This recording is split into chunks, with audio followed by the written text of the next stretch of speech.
Daniel Matamala presenta Lo que importa. En el episodio de hoy, Chile 2075. Conversamos con César Hidalgo, físico y fundador del Centro de Aprendizaje Colectivo de la Universidad de Toulouse. Lo que importa es presentado por Arauco, renovables para una vida mejor. Hoy partiremos Lo que importa hablando de una efeméride. El 20 de marzo de 1975, hace medio siglo, Milton Friedman aterrizó en Chile. Venía invitado por la Fundación de Estudios Económicos, un centro de estudios privado que dependía del Banco Hipotecario de Chile, el BHC, controlado por Javier Vial, el más agresivo de los nuevos grupos económicos que empezaban a diseñar su dominio en la economía en el Chile post-golpe. Milton Friedman dio charlas, jugó tenis y se reunió con el general Pinochet. Tanto en público como en privado, insistió en una receta, un tratamiento de shock para que la economía chilena derrotara la inflación y diera un salto abrupto y radical del estatismo al neoliberalismo. Fue un hito que hace 50 años cambió a Chile. Para bien o para mal, y aquí la discusión es interminable y muy rica en matices, marcó el cambio desde un modelo de desarrollo que, al menos desde la creación de la Corfo en 1939, enfatizaba ideas como la industrialización, la sustitución de importaciones, la regulación estatal y la planificación centralizada de la economía. Desde que esa reunión entre Friedman y Pinochet empoderó definitivamente a los Chicago Boys, el rumbo sería el opuesto: desindustrialización, apertura de la economía al mundo, privatización de empresas y servicios sociales y un Estado mínimo.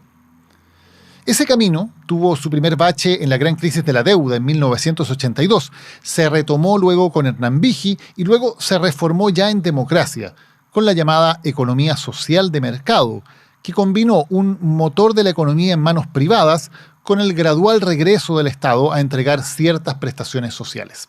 Fue esa combinación, ya en democracia, la que generó el llamado milagro chileno.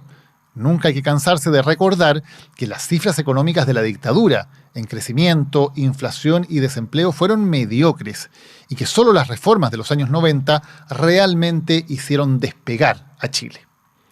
Con todo, sabemos que ese despegue hace rato que se convirtió más bien en una planicie.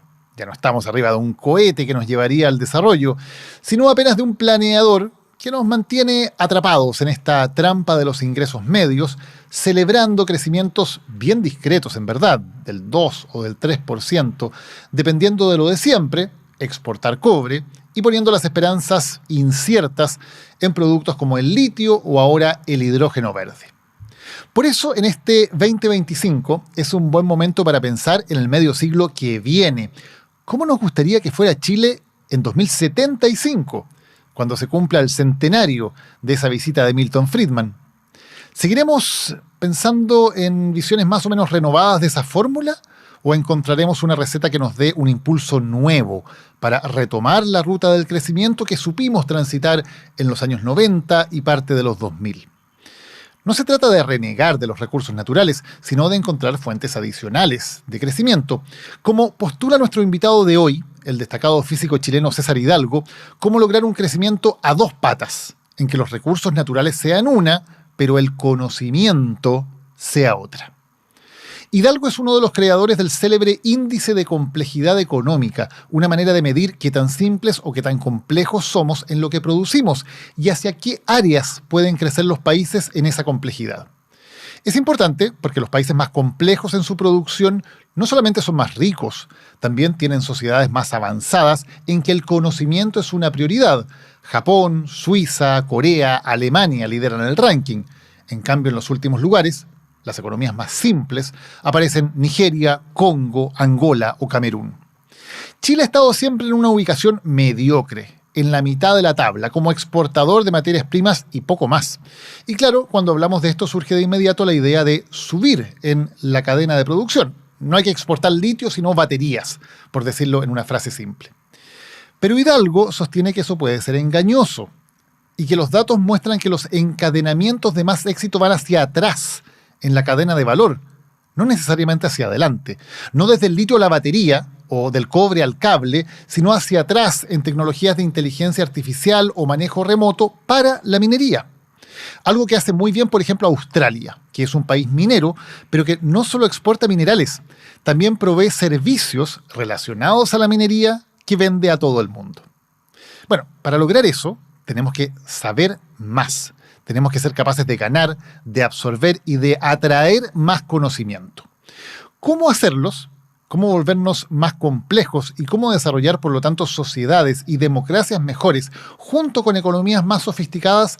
Es nuestro tema de hoy en Lo que Importa. Porque queremos pensar en el Chile de 2075, en uno que empecemos a diseñar hoy, cuando miramos lo que ocurrió hace medio siglo para pensar en una nueva fórmula de desarrollo. Lo bueno de ser renovables es que Arauco ayuda a cuidar y proteger lo que importa. Conoce los animales que habitan en sus ecosistemas en el podcast Voces del Bosque, donde destacados actores y actrices nacionales te invitan a conservar el presente para poder construir el futuro. Arauco, renovables para una vida mejor. Nuestro invitado de hoy es difícil presentarlo porque ha hecho tantas cosas y tiene tantos asuntos de los cuales vamos a conversar hoy día que es un poco reduccionista a una presentación. Digamos que es físico, digamos que es chileno, que tiene una gran trayectoria y reconocimiento internacional y actualmente es director del Centro de Aprendizaje Colectivo. Trabaja en la Universidad de Toulouse y también en Budapest, en Hungría. César Hidalgo, muchísimas gracias por estar aquí con nosotros. Es un placer compartir contigo nuevamente. Esta es una entrevista que teníamos pendiente el año pasado. Cuando lancé el proyecto de Lo que Importa, uno de los primeros entrevistados era tenemos que tener a César Hidalgo. No se pudo el año pasado porque vienes muy poco a Chile, pero lo pudimos hacer coincidir esta vez. No, un placer. Mira, me trajo el BID. Ayer hice una broma en el evento en donde estuve que dijo el BID logró hacer lo que mi madre no podía hacer, que era traerme a Chile después de tantos años.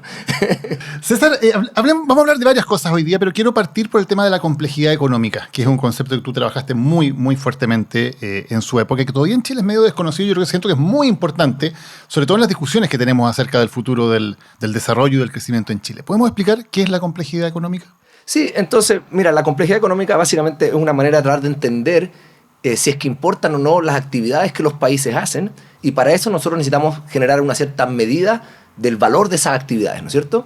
¿Ya? Entonces, un poco es una manera de decir si es que las actividades que el país hace son como un alfabeto que tiene distintas letras o un diccionario que tiene distintas palabras. Queremos medir el valor de ese alfabeto o de la combinación de letras que cada país tiene o de la combinación de palabras que cada país tiene. ¿Y por qué es importante eso para un país? Porque eventualmente lo que nosotros hemos sido capaces de demostrar que estas medidas, ¿ya? Que vienen inspiradas por temas que son realmente muy físicos, predicen variaciones en el crecimiento futuro de los países, predicen variaciones internacionales en sus niveles de desigualdad, predicen también variaciones en las emisiones per cápita de los países y predicen variaciones en otras variables macroeconómicas. Entonces, por así decirlo, cuando uno quiere entender un país y por qué ciertos países tienen ciertos resultados en comparación a otros, este vector que nos dice qué es lo que los países hacen realmente explica muchas de esas otras variables.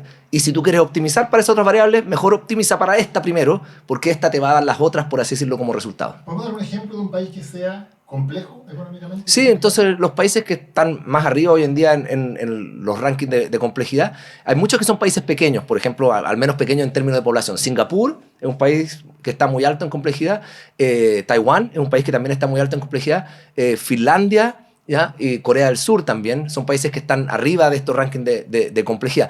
Pero la complejidad se puede medir a través de comercio, se puede medir a través de patentes, se puede medir a través de investigación, y ahí cambian los rankings. Por ejemplo, cuando vemos investigación, ahí Estados Unidos es número 1, y Australia, por ejemplo, le va muy bien. Pero cuando vemos productos, Australia le va mal, ¿ya? Pero en investigación le va muy bien. ¿Y que un país sea complejo significa que sabe hacer cosas que son más complejas, que son más difíciles? Exacto, la complejidad se mide de una manera bastante simple, pero que es recursiva, que tú dices, la complejidad del país es la complejidad promedio de los productos que hace, la complejidad del producto es la complejidad promedio de los países que lo hacen.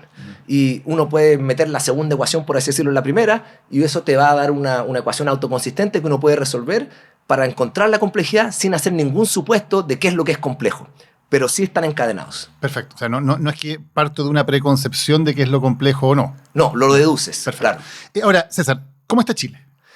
Chile, de hecho, cuando uno ve Chile desde un punto de vista de complejidad multidimensional, está mejor que cuando uno mira a Chile solo a partir de la complejidad, a partir de productos o exportaciones, ¿no es cierto? Porque Chile tiene una matriz productiva que está muy orientada a las materias primas, pero eso también es verdad para Australia, es verdad para Nueva Zelanda, es verdad para todos los países que están lejos de los mercados globales.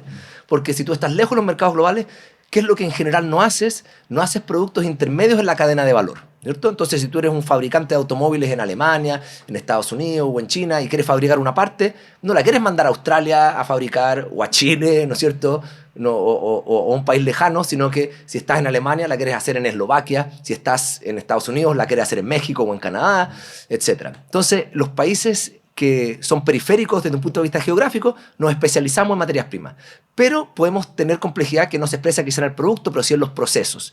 Y esas somos capaces de observarla, por ejemplo, en las patentes o en la investigación o en otras dimensiones, como el software, los productos digitales, etc.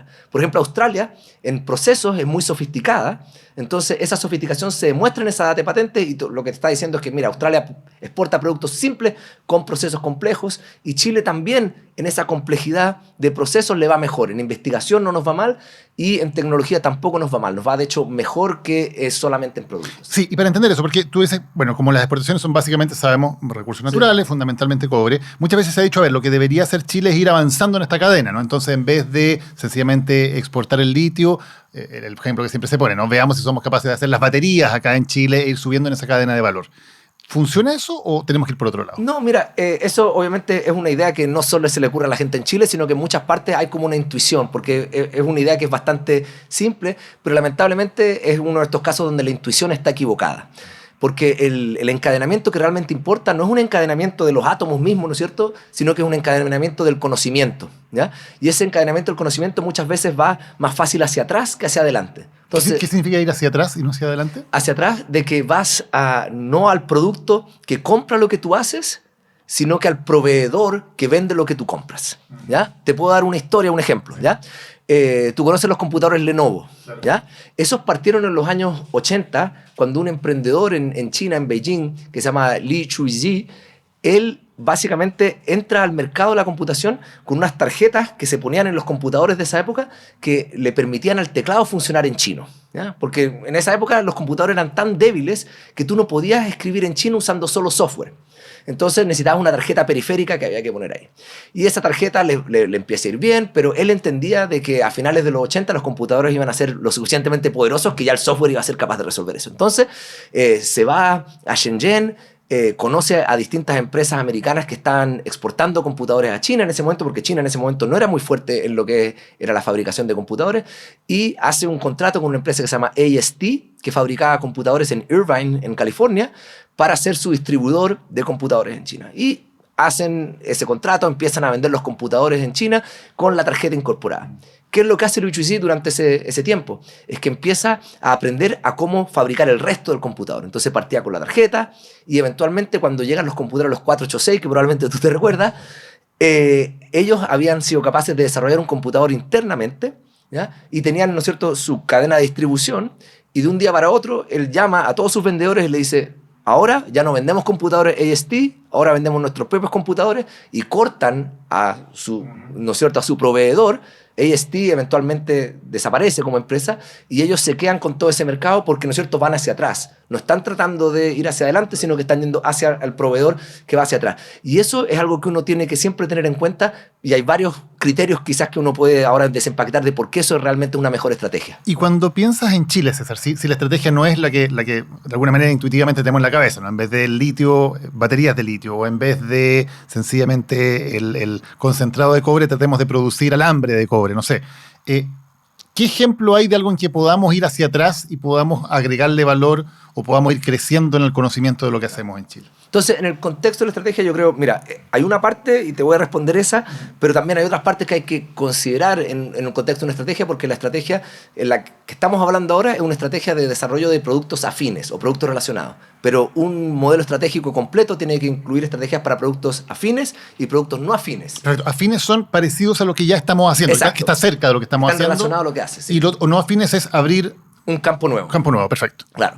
Entonces, en lo que son los productos más afines, nosotros tenemos que pensar qué tipo de conocimiento tenemos sobre los procesos de estos mismos, ¿no es cierto? Entonces, si es que Chile, por ejemplo, está muy especializado en la minería, ¿cómo eso nos podría ayudar a desarrollar capacidades en el desarrollo de maquinaria minera o de servicios de minería que pudiésemos exportar a otros países? Australia, por ejemplo, es mucho mejor exportador de servicios mineros que Chile es, ¿ya? Y eso muestra, ¿no es cierto?, que hay un conocimiento como de proceso que es empaquetable y reexportable.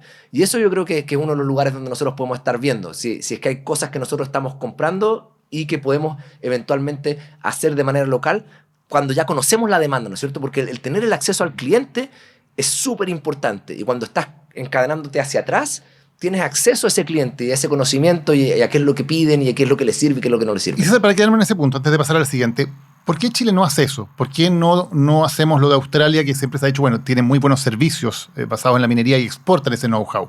¿Por qué Chile, siendo un país tan minero, de los más importantes del mundo, no ha sido capaz de hacer eso? No, es difícil. Aquí uno entra en un terreno más especulativo, ¿no es cierto? Porque ¿por qué no se han hecho esas cosas? Uno no sabe si es que se trataron y fallaron.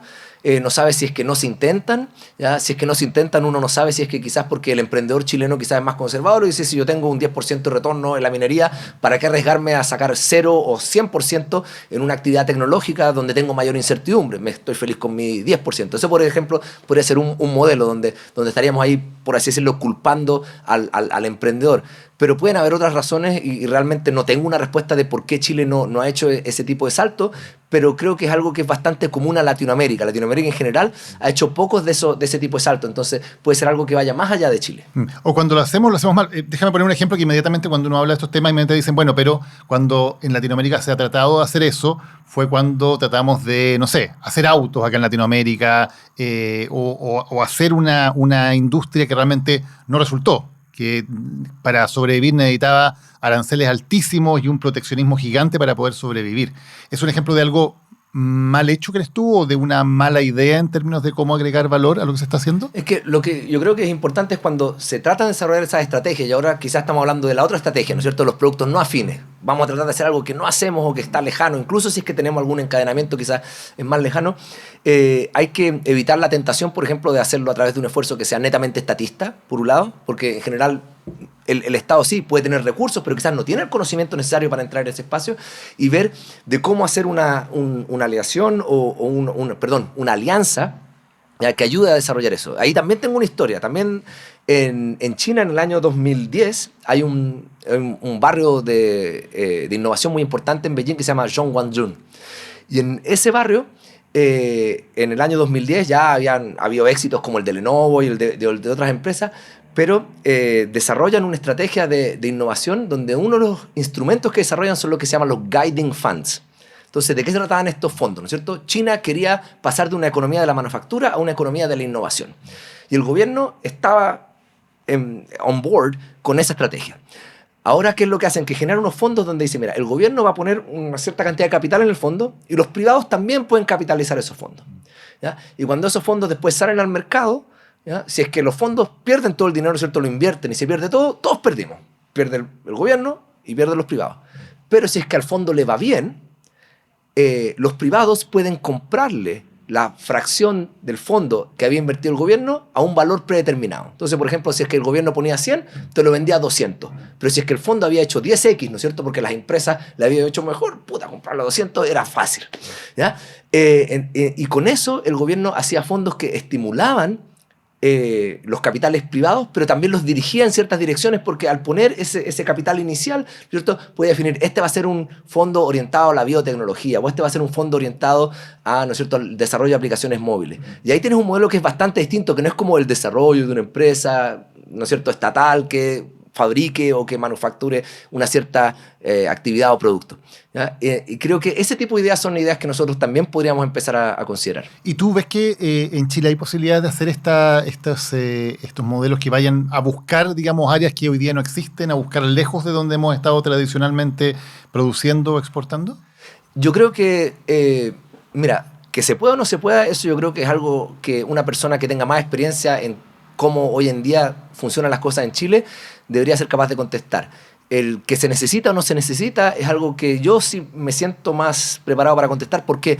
Porque cuando vemos el desarrollo económico y vemos la necesidad de tener estrategias de productos afines o productos no afines, en ese contexto lo que hemos encontrado es que el número de productos no afines que uno tiene que intentar desarrollar crece a medida que crece la complejidad, y cuando uno llega a un nivel de complejidad intermedia, los países realmente tienen que tratar de hacer esas apuestas más difíciles para ser capaces de sobresaltar esa trampa del ingreso medio. Y Chile un poco está en esa trampa del ingreso medio. ¿Por qué? Porque el ingreso en Chile sí creció mucho durante los últimos 30 años, ¿no es cierto?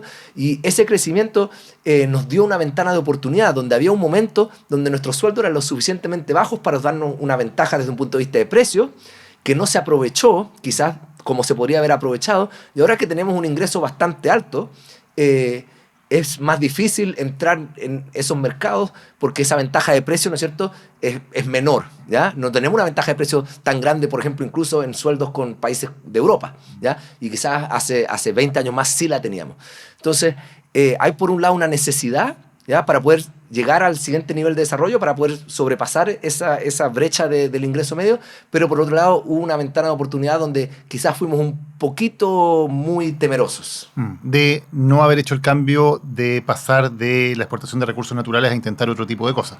Y no es de cambiar eso, ¿no es cierto? Claro. Tú vas... No es dejar de exportar recursos naturales. Exacto, por cierto, claro, es al margen de eso, es haber sido capaz de apostar por otro sector. Entonces, lo que ocurre es que el conocimiento crece de acuerdo a ciertas reglas, y esto es un poco lo que explico en el libro que estoy escribiendo ahora, y una de esas reglas es de que el conocimiento crece tecnológicamente a través de eras, ¿ya?, que son acotadas. Entonces, las tecnologías crecen exponencialmente, por ejemplo, cuando uno ve la ley de Moore, pero ese crecimiento que ocurre a lo largo del tiempo a una escala grande, realmente es una combinación de crecimiento que ocurre a escalas más pequeñas, donde distintas generaciones de tecnología se van reemplazando unas a las otras y van creando esta curva que uno ve a lo largo del tiempo, que en realidad son puras curvas que mueren a un cierto nivel de capacidad tecnológica para cada una de estas tecnologías, ¿no es cierto? Entonces, en ese contexto se te abre una ventana de oportunidad cuando las dos curvas se traslapan, que es cuando se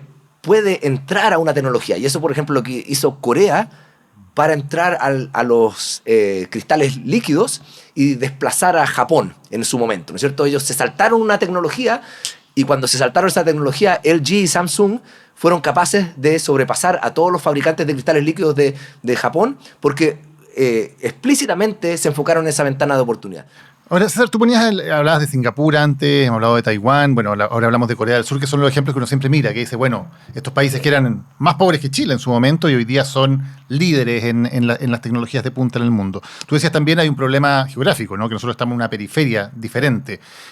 ¿Hay algo que podamos aprender, hay algo que podamos imitar de lo que han hecho países como Corea del Sur, por ejemplo, para pasar de ser países pobres, no solamente un ingreso medio, que es lo que nosotros hemos logrado, sino estar a la vanguardia del conocimiento y el desarrollo? Mira, hay dos cosas. Por un lado, sí, hay lecciones que uno puede tratar quizás de incorporar y aprender, ¿ya?, o tentaciones que uno tiene que evitar, ¿ya? Te doy un ejemplo así. Antes te hablaba de Zhongguancun, ¿ya? Ese es un barrio en China que queda cerca de la Universidad de Beijing, de Tsinghua, ¿no es cierto?, queda cerca de la Academia China de Ciencias. Entonces es un barrio en una ciudad muy densa que está ubicado en un centro tecnológico.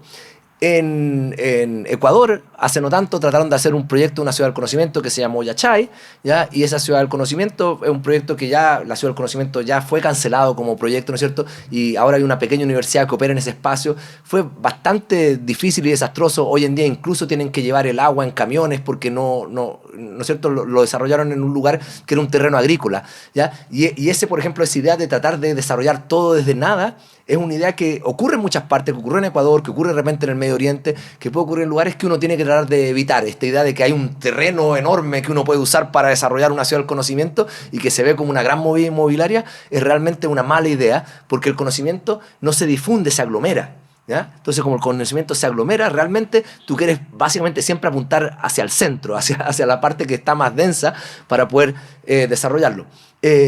Por otro lado, hay lecciones que nos dicen que muchas veces el desarrollo es muy idiosincrático. Entonces, estoy seguro que tú conoces muy bien la historia de Lee Kuan Yew. Y una de las historias de Lee Kuan Yew es de que cuando él empieza a gobernar Singapur, una de las primeras cosas que hace es poner aire acondicionado, ¿no es cierto?, en todas las oficinas de gobierno, ¿ya? Porque dice, no, uno no puede trabajar, ¿no es cierto?, cuando hacen 35 grados en la oficina, entonces la gente si no trabaja un poquito en la mañana, un poquito en la tarde, durante el día no hacen mucho, pero esa estrategia de desarrollo que quizás fue muy importante para Singapur, y él dice, es de las cosas más importantes que yo hice, fue poner aire acondicionado en todas las oficinas de Singapur, que es un país que está en un lugar muy tropical, ¿no es cierto?, está entre Malasia e Indonesia. En Mongolia no serviría, ¿no es cierto?, poner aire acondicionado en las oficinas de Ulan Bator, quizás no tendría el mismo resultado. Entonces, creo que hay mucho de usar criterio para entender cuáles son las problemáticas específicas y enfocarse en ellas. Me quedo con algo que dijiste recién, el conocimiento se aglomera. Precisamente te quería preguntar, ¿cómo se acumula conocimiento en una sociedad? ¿Cómo se hace que una sociedad sepa más y por lo tanto sea capaz de ir pensando, imaginando y haciendo cosas también más complejas? Entonces, el conocimiento, como muchas cosas en la naturaleza, cumple leyes estadísticas, ¿no es cierto? Leyes estadísticas de, por ejemplo, cómo la práctica se transforma en proficiencia. Quizás estoy hablando en inglés ahí, pero se transforma en una mayor destreza, por así decirlo, ¿ya? Y también el conocimiento, ¿no es cierto?, como yo te decía, se aglomera, es decir, que al conocimiento le importa estar en presencia de conocimiento que es complementario a él. Correcto. ¿Ya? Y no irse a un sitio agrícola donde alguien prometió que iba a hacer una ciudad del conocimiento y tiene un nombre muy lindo, pero no hay conocimiento allí, digamos. Exacto, claro. Al almacenar, por así decirlo, o capturar una pieza más de conocimiento donde están todas las otras disponibles, es mucho más fácil que hacerlas todas juntas, ¿no es cierto? ¿No es cierto? Si eres un buen cantante en una ciudad como Nashville, donde hay excelentes sonidistas, hay excelentes músicos, es mucho más fácil armar una banda que si eres el único cantante de un pueblo pequeño o de una ciudad grande donde no hay una escena musical. ¿Ya? Entonces, eso ocurre. Ahora, el conocimiento también se difunde a través de la migración, y la migración es un canal muy importante para la difusión del conocimiento, sobre todo para el conocimiento no afín o no relacionado. Y eso es algo que también hay muchas historias y muchos estudios que han mostrado de que los flujos de conocimiento, por ejemplo, de Europa, Estados Unidos o incluso dentro de Europa mismo, dependen de estos flujos migratorios, donde el conocimiento de los matemáticos que vivían, no sé, en Budapest en algún momento se va a otro lugar y se empiezan a desarrollar esas áreas del conocimiento. Y ese es un tema muy, muy polémico hoy día, no solamente en Chile, en todo el mundo, ¿no? El tema de la migración. ¿Cómo puede hacer una sociedad para que la migración efectivamente contribuya? ¿Eso se puede diseñar desde arriba o una cosa un poco más casual? Es que ahí estamos entrando en el tema de la selectividad también de la migración, ¿no es cierto? Porque los flujos de conocimiento no son flujos que provengan solamente de la migración, sino que provienen de inmigrantes que vienen con mucho conocimiento, ¿no es cierto? Entonces, cuando esto se estudia, ¿cuáles son los estudios típicos que se hacen en este campo? Son estudios de inventores, que tú dices, mira, este inventor publicaba o patentaba mucho en este tema, en esta ciudad, y ahora cuando yo lo veo que él empezó a patentar en esta otra ciudad y migró, veo que hay otros inventores en esa ciudad que empiezan a patentar en ese tema, ¿ya? Y ese flujo de conocimiento, ¿no es cierto?, es un flujo de conocimiento de una persona de mucho capital humano, ¿no es cierto? Es una persona que tiene la capacidad de no solo escribir patentes, sino que de tener patentes que quizás terminan en licencias, etc. Entonces, en ese contexto de flujo de conocimiento, cuando nosotros vemos que la migración importa para el conocimiento en general, es una migración bastante selectiva. Pero hay otros ejemplos que son menos selectivos, ¿ya? Hay un ejemplo que viene dado de lo que se llama Vietnamese Boat People. Entonces, en el año 75, cuando Estados Unidos básicamente pierde la guerra en Vietnam, pierden Saigón de una manera muy rápida, muy apresurada, en menos tiempo de lo esperaban, similar a lo que pasó en Afganistán ahora hace poco. Y cuando eso ocurre, mucha gente en Saigón sale en bote y queda en el mar, ¿ya? Y esa gente la tienen que reubicar.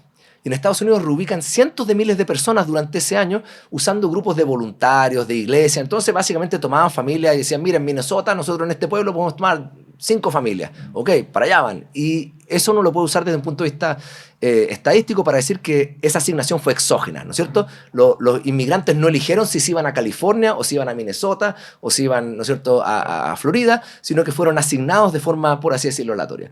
Pero algunos estados recibieron más que otros. Entonces, lo que hicieron estos académicos en este paper, Parsons and Vecina, es de que en el año 95, cuando se levanta el embargo entre Estados Unidos y Vietnam, ven el comercio entre Estados Unidos y Vietnam y encuentran que el haber recibido más inmigrantes de manera exógena en el año 75 aumentaba el comercio que existía entre ese estado y Vietnam en el año 95. Es decir, que un esfuerzo de muy largo plazo. Y obviamente eso quiere decir, claro, que parte de ese conocimiento de cómo comerciar es que estas personas tenían redes sociales que todavía conectaban esos distintos lugares, ¿eh?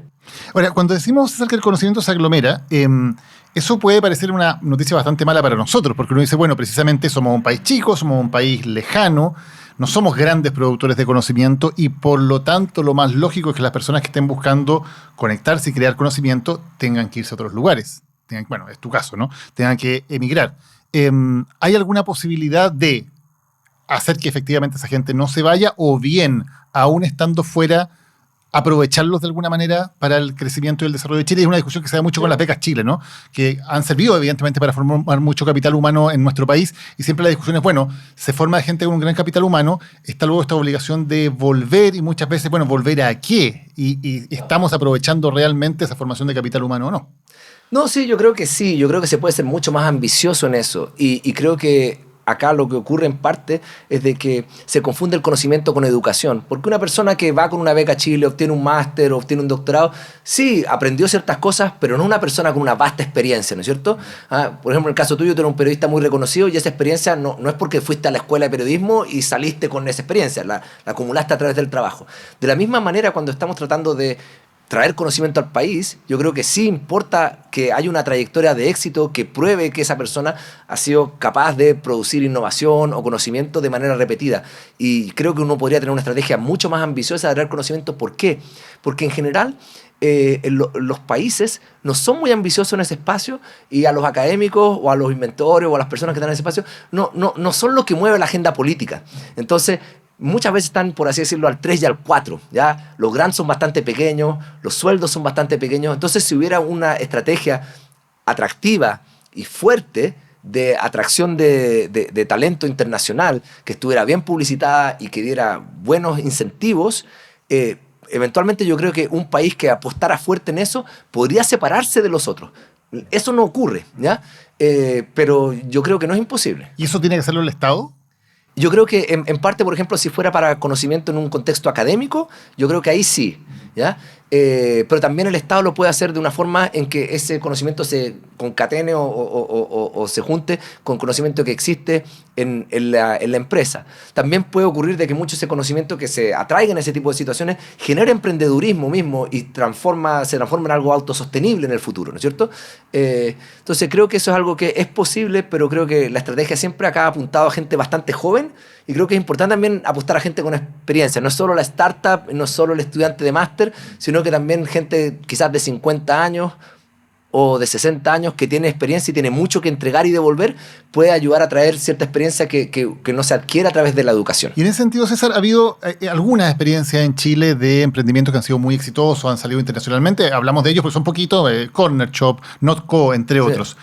Ese tipo de emprendimientos que se hacen en un país, que salen luego o se venden o salen luego al mundo, ¿sirve para generar desarrollo en un país o son sencillamente islas que finalmente no hacen mayor aporte sino están en un ecosistema más grande? No, yo creo que sí sirven y creo que hay otros emprendimientos más que tienen conexión con Chile. No sé si tú conoces Runway ML. Sí. Claro, esa también, yo creo que esos serían invitados espectaculares para tu programa y que les ha ido muy bien y están a la cabeza en Estados Unidos en un espacio que es muy difícil y muy competitivo, con contratos con distintos estudios y todo eso, desarrollando tecnología de punta en lo que es transformar texto a video. Acá en Chile el otro ejemplo que quizás relacionado a lo que hablábamos en la pregunta anterior, el de Pablo Valenzuela, ¿no es cierto? Que él sí fue exitoso, vino con mucha experiencia y viene a Chile no después de su máster o de su doctorado, sino que después de haber sido capaz de desarrollar una vacuna, ¿ya? Y ser capaz de pasarla por todo el sistema de aprobaciones que se necesita, y él ahora ayuda a desarrollar estos fondos de inversión en, por así decirlo, biotecnología, que un poco muestra que esta idea que yo te contaba es algo que ocurre quizás a menor escala y de forma más artesanal, pero que se podría escalar con personas que tienen experiencia y que son chilenos o con personas extranjeras que quizás les gustaría vivir en un país que dentro de todo en un contexto global la gente lo considera bastante estable y agradable. ¿Y eso sirve para generar mejores condiciones de vida finalmente en un país? Porque de repente alguien nos puede estar escuchando y decir, bueno, sí, muy bonito todo esto, ¿eh? Pero ¿en qué ayuda finalmente eso a que el chileno de pie en 10 o 20 o 30 años más tenga una mejor calidad de vida o viva en un país más desarrollado o en un país más igualitario? Mucho. El crecimiento es algo que quizás en algunos círculos está menos de moda, pero es importantísimo. Ya, si uno dividiese los ingresos del mundo de manera igual, el mundo no sería muy rico, el mundo sería bastante pobre, sería más pobre que Chile probablemente en promedio, ¿ya? Entonces, se necesita crecimiento para poder generar esa exclusión y esas mejores calidades de vida, pero también hay mecanismos a través de los cuales esta creación de productos más complejos ayuda a eso. Entonces, te doy otro ejemplo. En un paper que sacamos con Ed Glaser ahora en Working Paper, vemos la trayectoria de personas pobres en Brasil que se cambian de una ciudad rural a una ciudad más grande, ¿ya? Y vemos, los seguimos por casi 20 años y vemos si es que son capaces de escapar la pobreza, ¿no es cierto? Entonces, esto es como una historia de que ya yo me fui a vivir a Porto Alegre, o me fui a vivir a Fortaleza, una ciudad en Brasil, y cuál fue la decisión correcta que me ayuda, yo como una persona joven y pobre, a tener una mejor calidad de vida en el futuro. Y encontramos lo primero, algo súper poco sorprendente, ¿no es cierto? Que en el sur de Brasil les va mejor que en el norte de Brasil. Ok, quizás ¿pero por qué? Es que en el sur de Brasil la composición de la industria es distinta que la del norte. Son de mayor complejidad, pero bueno, ¿pero por qué? La complejidad, ¿no es cierto? Todavía es como una medida agregada, es como una temperatura, una entropía, una cosa así. Y lo que encontramos es que en estas industrias de mayor complejidad se mezcla más la gente, ¿ya? Porque un poco tú puedes decir, la desigualdad es una cosa, pero la segregación es otra. Tú puedes tener desigualdad con o sin segregación, ¿ya?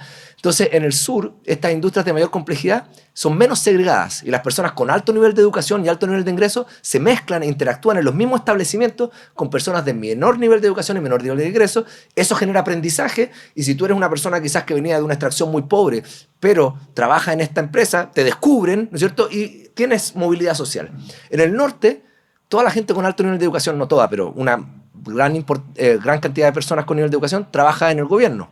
Y la gente pobre trabaja en la agricultura y no se mezclan y no se genera ese aprendizaje. Entonces, tienes ahora un mecanismo a través del cual la complejidad económica, ¿no es cierto?, te ayuda a desarrollar estos canales de aprendizaje que permiten mayor movilidad social. Muy interesante pensando en Chile, además, ¿no? Donde solemos ver una sociedad que está bien segmentada. Sí. Claro, hay segregación, pero esa segregación al final, cuando tú pasas a tener una actividad económica que es más compleja, la empiezas a derribar porque realmente no te importa de dónde vienen las personas, sino qué es lo que son capaces de contribuir en el trabajo. Entonces nosotros, incluso en la empresa misma que tengo yo, que tenemos una oficina en Concepción, sí tenemos personas de extracción muy distintas y trabajan muy bien en conjunto y un poco lo que importa es que funcione el producto, de que, ¿no es cierto?, un montón de cosas técnicas que tienen que preocuparse, ¿ya? Y exportamos hacia el mundo. Nosotros no tenemos clientes en Chile, exportamos en general todo lo que hacemos, pero tenemos personas de extracciones muy distintas porque realmente nos importa su contribución y no necesariamente la clase social o otro tipo de cosas que acá sí generan segregación. César, hablemos de otro tema que hoy día es más importante que nunca, que es el futuro de la democracia. Okay. Más amenazado que nunca en estos días en gran parte del mundo, y democracias occidentales que uno pensaba que eran tremendamente sólidas, se revela que no son tan sólidas. Tú has estudiado mucho ese tema. ¿Cómo llegas a pensar en repensar de alguna manera los paradigmas de la democracia como la entendemos?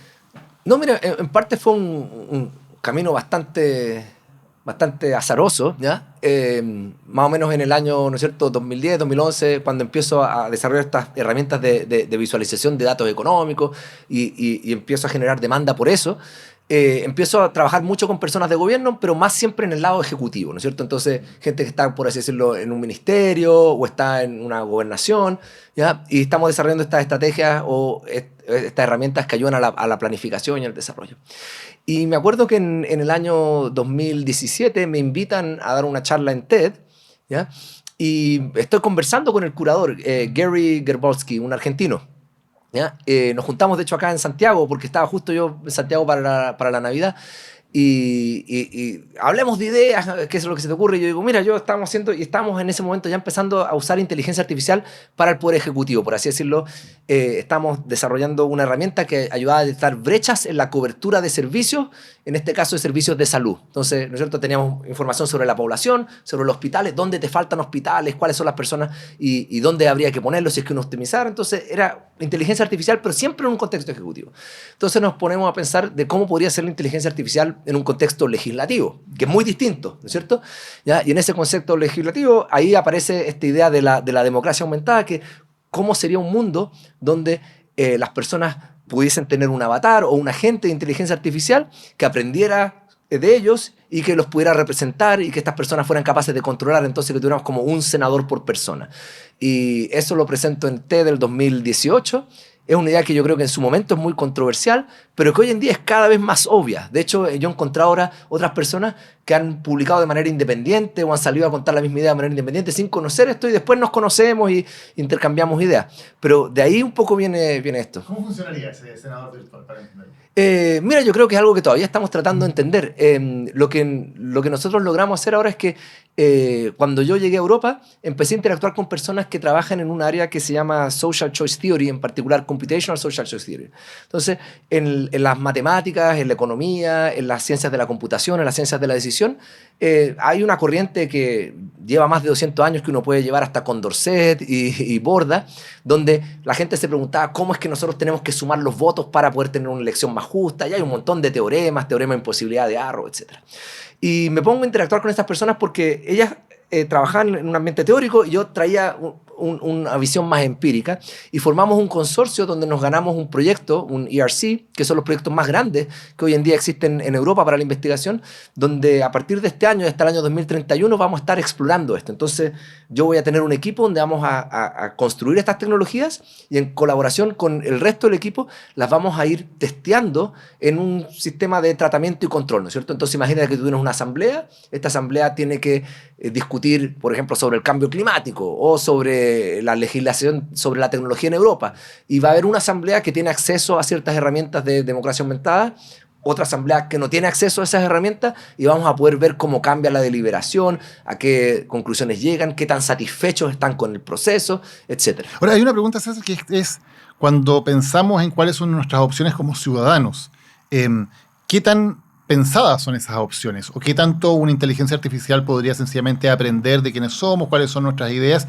y a partir de ahí un poco predecir qué es lo que nosotros pensaríamos sobre determinado tema de debate, que probablemente no vamos a tener el tema para estudiarlo o para interiorizarnos en él? Es que eso es lo que yo creo que es interesante de la inteligencia artificial que tenemos ahora, a diferencia de la que teníamos en el año 2018. Cuando yo doy esa charla, la inteligencia artificial un poco era como que tomábamos datos, teníamos un cierto resultado, aprendíamos un algoritmo que era capaz de predecir ese resultado a partir de esos datos, y ahora se podía usar para hacer otras predicciones.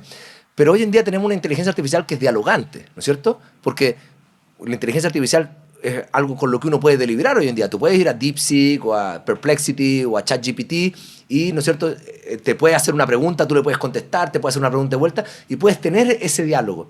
Yo creo que esa interfaz deliberante y dialogante es un avance bastante importante en este tipo de contexto, porque por un lado una interfaz mucho más natural para nosotros, ¿no es cierto? La gente está pegada al WhatsApp todo el día, ¿ya? Entonces es una interfaz natural para las personas tener un diálogo, ¿ya? Y por otro lado es una manera de generar ese aprendizaje que quizás nos hace falta, ¿no es cierto? Entonces creo que eso es algo que es importante, que todavía no hemos explorado tecnológicamente completamente. Ahora, lo que da un poco de temor probablemente con ideas como esa, de decir, bueno, se nos va a escapar de las manos, digamos, la toma de decisiones, que supuestamente o idealmente, al menos la democracia, sabemos que no funciona así, pero idealmente la democracia tiene que ver con que todos nosotros como ciudadanos tenemos el mismo peso en la toma de decisiones, pensamos los temas, los deliberamos y llegamos finalmente a conclusiones por consensos o por la regla de la mayoría. ¿Qué pasa cuando la inteligencia artificial comienza a tomar de alguna manera ese rol que hasta ahora entendíamos que era un rol que los seres humanos tenían? Bueno, hoy en día yo creo que hay dos cosas. Una cosa es entender esto en el contexto de lo que tenemos actualmente. Y lo que tenemos actualmente, ¿no es cierto?, es un sistema donde no hemos resuelto el problema de la deliberación a escala ni de la participación a escala, de cierta forma, pero sobre todo el de la deliberación a escala. Entonces, como no hemos sido capaces de resolver ese problema, elegimos representantes que deliberan en una asamblea, ¿ya? Y que tienen que representar a muchas personas, cada uno de ellos, ¿ya? Y esa deliberación es, por así decirlo, un sustituto a la deliberación a escala que no somos capaces de lograr. Que es la que estaba en la democracia ateniense, por decirlo de alguna manera, claro, que sí todos los ciudadanos podían juntarse en una plaza y deliberar. Y exacto. Es imposible. Y ocurre, por ejemplo, en una empresa pequeña, cuando tú tienes un directorio, en general las decisiones se toman por consenso, no se toman por votos. Hay una ley así como del emprendimiento, que si tú en tu board meeting estás votando, tu empresa muere, ¿ya? Porque en general cuando tienes un grupo de 5 personas, sí, estás tratando de llegar a una decisión que incorpore los puntos de todos. Claro. Pero cuando ya son 10 es más difícil, cuando son 30 ya casi no se puede, y cuando, ¿no es cierto?, son millones es imposible. Entonces, ese problema no lo hemos resuelto, y yo creo que con la inteligencia artificial es posible de generar formas de deliberación a escala que permitan hacer ese tipo de diálogo, porque realmente tú sí puedes mandar a 1 millón de inteligencias artificiales a hablar con 1 millón de personas y después hablar entre ellas y resumir y todo ese tipo de cosas. Ahora, que lo hagan bien va a ser difícil, ¿ya? Y hay que ser capaz de entender qué es lo que significa que lo hagan bien, ¿ya? Y ser capaz de chequear y monitorear que lo estén haciendo bien, etc. Pero creo que esa posibilidad antes no existía y tenemos la responsabilidad de explorarla. ¿Por qué? Porque la inteligencia artificial se puede usar para 2 cosas, yo diría. Lo que yo estoy empujando es una descentralización y una democratización del sistema democrático actual, en el cual básicamente le damos más poder al ciudadano dándole un senador individualizado. La inteligencia artificial también se puede usar para el monitoreo y el control, ¿ya? Y el autoritarismo. Y creo que esa es la solución más probable.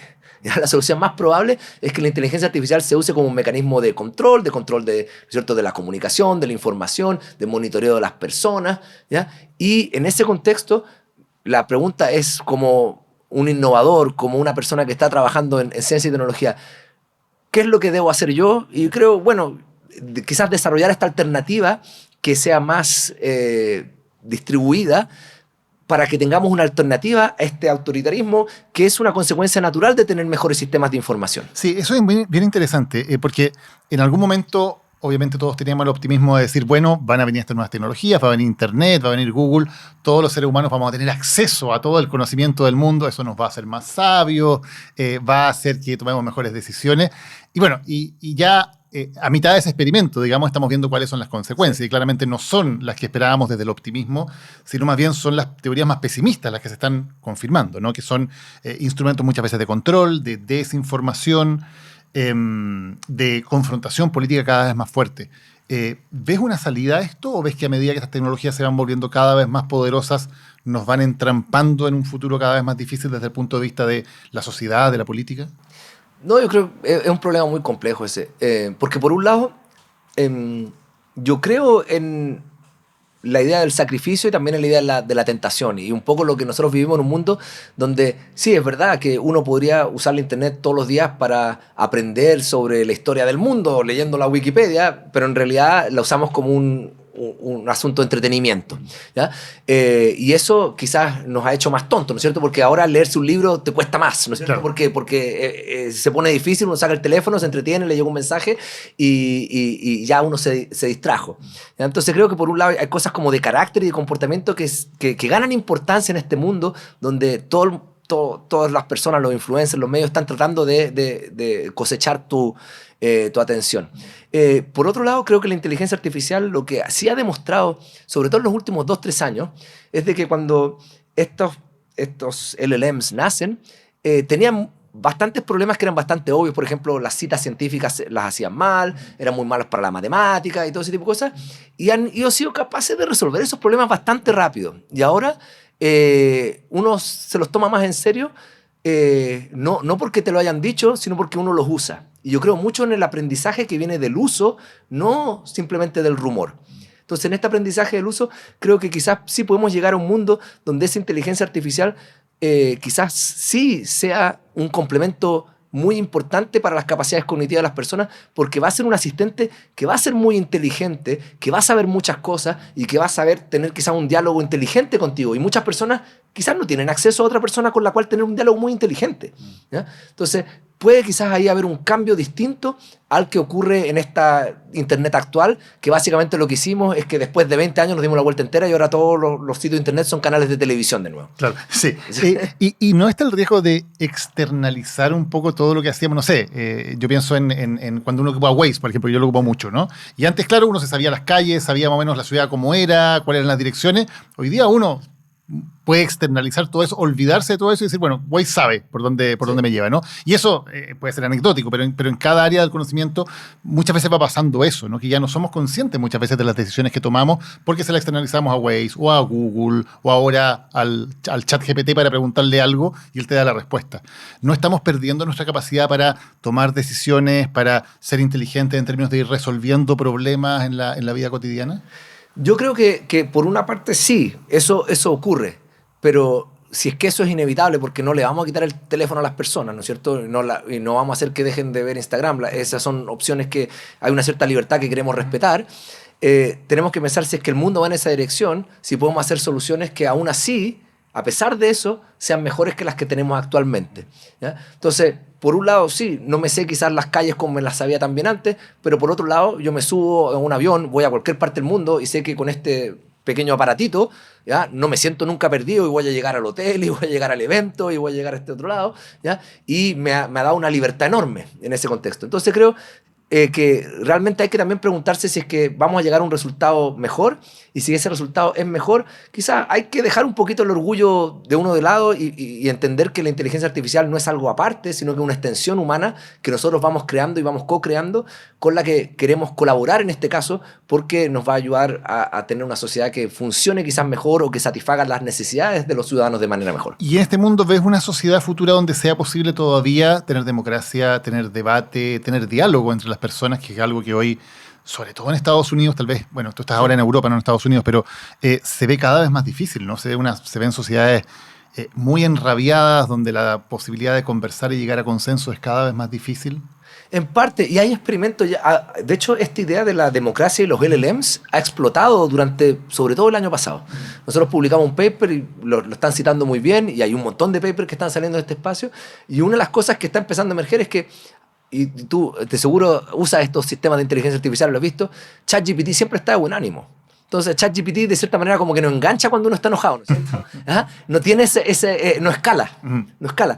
Es muy agradable, y en ese contexto cosas que estamos empezando a ver es que si tú tienes una deliberación entre grupos quizás que piensan distinto, pero que está como filtrada o mediada por agentes entre medio, es mucho más probable de que lleguen a un consenso o que al menos se comuniquen de manera respetuosa, porque este filtro básicamente toma lo que tú dijiste y quizás lo dijiste de una manera pesada porque estabas enojado en ese momento, querías herir a la otra persona, ¿no es cierto? Que es parte de la naturaleza humana, y te lo transforma en algo que semánticamente tiene quizás el mismo mensaje, pero que lo presenta de una forma más agradable. Tiene esa carga. Ahora, es un asunto de diseño, es una decisión que tomamos nosotros de cómo generamos estas herramientas para generar más conversación y más entendimiento, o cómo la usamos para generar más conflicto. Es decisión nuestra, finalmente. Exacto, claro. Sí, pero de cierta manera la manera que hemos ido desarrollando estas herramientas ahora es de una manera bastante cautelosa, y por eso ChatGPT se porta. Yo incluso a ChatGPT un truco que hago ahora cuando escribo algo y quiero corregirlo y eso, le digo, be mean. Así como, sé pesado. Y ahí me da comentarios buenos. Porque si no es como, sí, esto está muy bonito, esto, ¿no es cierto? Entonces hay que casi como que empujarlo para que te dé feedback de verdad. Entonces es porque realmente nosotros estamos diseñando estas herramientas en un contexto que yo creo que la gente es bastante cuidadosa, sobre todo en el sector privado, de cómo estos productos se comunican, ¿ya? Entonces no creo que estamos en un tan mal pie. César Hidalgo, muchísimas gracias por habernos acompañado y hablando de temas que importan. Gracias. Es todo en nuestra edición de Lo que importa de hoy. Una edición especial, te habrás dado cuenta que en general tenemos 2 o 3 invitados. Hoy día quisimos tener solamente uno para poder concentrarnos con César Hidalgo, que viene muy pocas veces a Chile y tiene tantos temas interesantes de los cuales hablar en términos de cómo tener un futuro mejor y cómo pensar ese futuro mejor para nuestro país. Si te pareció interesante, recuerda echar a correr la voz, contarle a tus amigos, a tus compañeros, para hacer crecer esta comunidad que tenemos en YouTube, en Spotify y también en mi Instagram personal, y poder seguir compartiendo cada semana temas que importan. Hasta la próxima. Lo que importa es presentado por Arauco, renovables para una vida mejor.